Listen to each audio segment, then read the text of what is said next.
प्रिय विद्यार्थियों, आज मैं आपको अनिवार्य हिंदी के अंतर्गत पर्यायवाची शब्दों से परिचित कराऊंगी। मैं डॉक्टर इला मिश्रा, सह आचार्य हिंदी, MSJ कॉलेज भरतपुर में कार्यरत हूँ और मैं BA, BSc, BCom प्रथम वर्ष के विद्यार्थियों को अनिवार्य हिंदी के अंतर्गत व्याख्यान दूंगी। शब्दों के अपने अर्थ होते हैं। कुछ शब्द ऐसे होते हैं जिनका अर्थ परस्पर समान होता है, उन्हें समानार्थक या पर्याय कहते हैं। वास्तव में पर्याय वे हैं जो आपस में एक दूसरे के स्थान पर प्रयुक्त हो सकते हैं, जैसे मेरे पैर में दर्द है और मेरे पाँव में दर्द है। इन दो वाक्यों में पाँव और पैर शुद्ध पर्याय हैं, किंतु विद्वानों का मत है कोई दो शब्द पूर्ण पर्याय नहीं होते। जैसे प्रकाश और रोशनी एक दूसरे के पर्याय माने जाते हैं, परंतु चंद्र प्रकाश और सूर्य प्रकाश में प्रकाश के स्थान पर रोशनी का प्रयोग नहीं होता। उनके सूक्ष्म अंतर को समझकर ही मानव भाषा में उनका प्रभावशाली प्रयोग हो सकता है। यह भी संभव है कि एक प्रसंग में कोई दो शब्द प्रयोग हों और किसी अन्य प्रसंग में उनकी पर्यायवाचकता न रह पाए। टंगना और लटकना पर्याय हो सकते हैं, जैसे पंखा टंगा है, पंखा लटका है, परंतु हम मामला लटक गया के स्थान पर मामला टंग गया या मुंह लटका कर बैठा है के स्थान पर वह मुंह टांगे बैठा है नहीं कह सकते।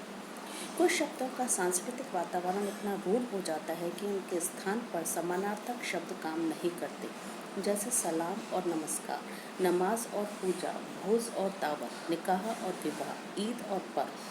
महारानी सीता की जगह मल्लिका सीता का प्रयोग नहीं हो सकता।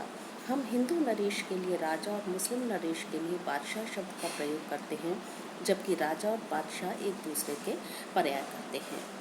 युवकों, समाजों और मुहावरों में विशेषतः पर्यायता काम नहीं देती है।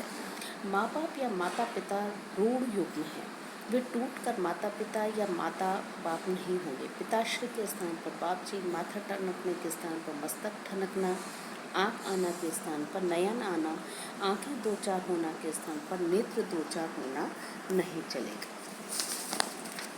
स्पष्ट है कि प्रसंग के अनुसार सटीक शब्द चुनना पड़ता है।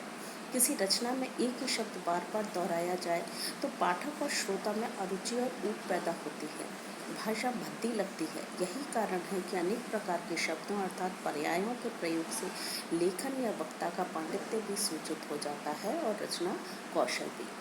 अब मैं आपको कुछ पर्यायवाची शब्द समझाने जा रही हूँ।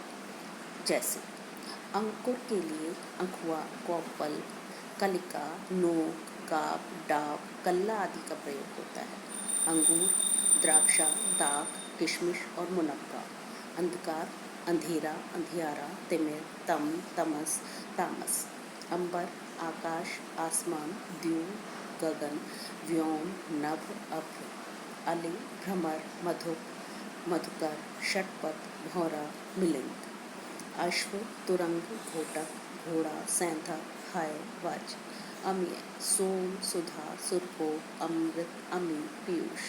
असुर, तनुज, तमचर, राक्षस, निशाचर, दानव, रजनीचर। अकाल, दुर्भिक्ष, भुखमरी, कुसमय, काल, कुकाल, दुष्टकाल। अक्षर, वर्ण, हरूफ, अविनाशी, नित्य। अगम, दुर्बोध, दुश्वार, अज्ञेय, अथाह, विकट, कठिन। अग्रगामी, अग्रणी, अग्रसर, मार्गदर्शक, पुरोधा, नायक, पुरोगम, नेता। अजय, आंगन, सीहन, चौक, अंगना। अनाड़ी, अदक्ष, अकुशल, अनभ्यस्त, अनभिज्ञ, अपूर्त, अप्रशिक्षित। अनोखा, विलक्षण, विचित्र, साधारण, अद्भुत, निराला, अलौकिक, अपूर्व, अद्वितीय, अनूठा। आँख, अक्ष, नेत्र, दृग, अक्षि, चक्षु, लोचन, नयन, चक। आकाशगंगा, आकाशपति, आकाशनदी, नवगंगा, स्वर्ग नदी, मंदाकिनी, सुरदीर्घिका। आम्र, अम्ब, आम, फलश्रेष्ठ, रसाल, सहकार, कामशल, पियम्बू। इच्छा, वांछा, मनोरथ, स्पृहा, चाह, लालसा, अभिलाषा, ईष्णा, कामना, ललक। ईश्वर, ईश, परमेश्वर, ब्रह्म, परब्रह्म, अलख, अगोचर, अनंत, महेश्वर, अच्युत, जगदीश, जगन्नाथ। उपवन, उद्यान, बाग, बगीचा, वाटिका, फुलवारी, पुष्प वाटिका, गुलशन। कमल, अम्बुज, अरविंद, कंज, राजीव, उत्पल, अरविंद, जलज, पंकज। कुमुद, कुंज, कुमोदनी, नलिनी, इंदुकमल, पद्मिनी। किरण, मरीचि, मयूर, रश्मि, अंशु, कर, गणेश, गजानन, विनायक, गणपति, भवानी नंदन, एकदंत, गजवदन। घर, गृह, सदन, निकेतन, धाम, आवास, निलय, निकेत। चंद्रमा, शशि, राकेश, हिमकर, शशांक, मृगांक, इंदु, विधु। तालाब, जलाशय, तड़ाग, पद्माकर, ताल, सरोवर, सर। तोता, शुक, सुआ, कीट, सुक्का, प्रियदर्शन। दीप्ति, प्रकाश, उजाला, प्रभा, आभा, कुंती, द्युति। नरक, रौरव, यमलोक, यमालय, यमपुर। नाव, नैया, नौका, तरी, जलयान, तरुणी। पक्षी, पखेरु, चिड़िया, शकुंत, विहंग, नक्चर, विहंग। सिंह, केहरी, केसरी, मृगराज, हरे, नाहर। सूर्य, दिनकर, भानु, मार्तंड, दिवाकर, हंस, मित्र, पतंग, प्रभाकर। स्त्री, वनिता, नारी, कामदा, ललना, अबला, रमणी, महिला, कांता। राजा, नृप, भूपति, नरेश, मही, महीपति, महेंद्र। हिमालय, पर्वतराज, हिमाद्री, गिरिराज, हिमवान, नागराज, हिमगिरी।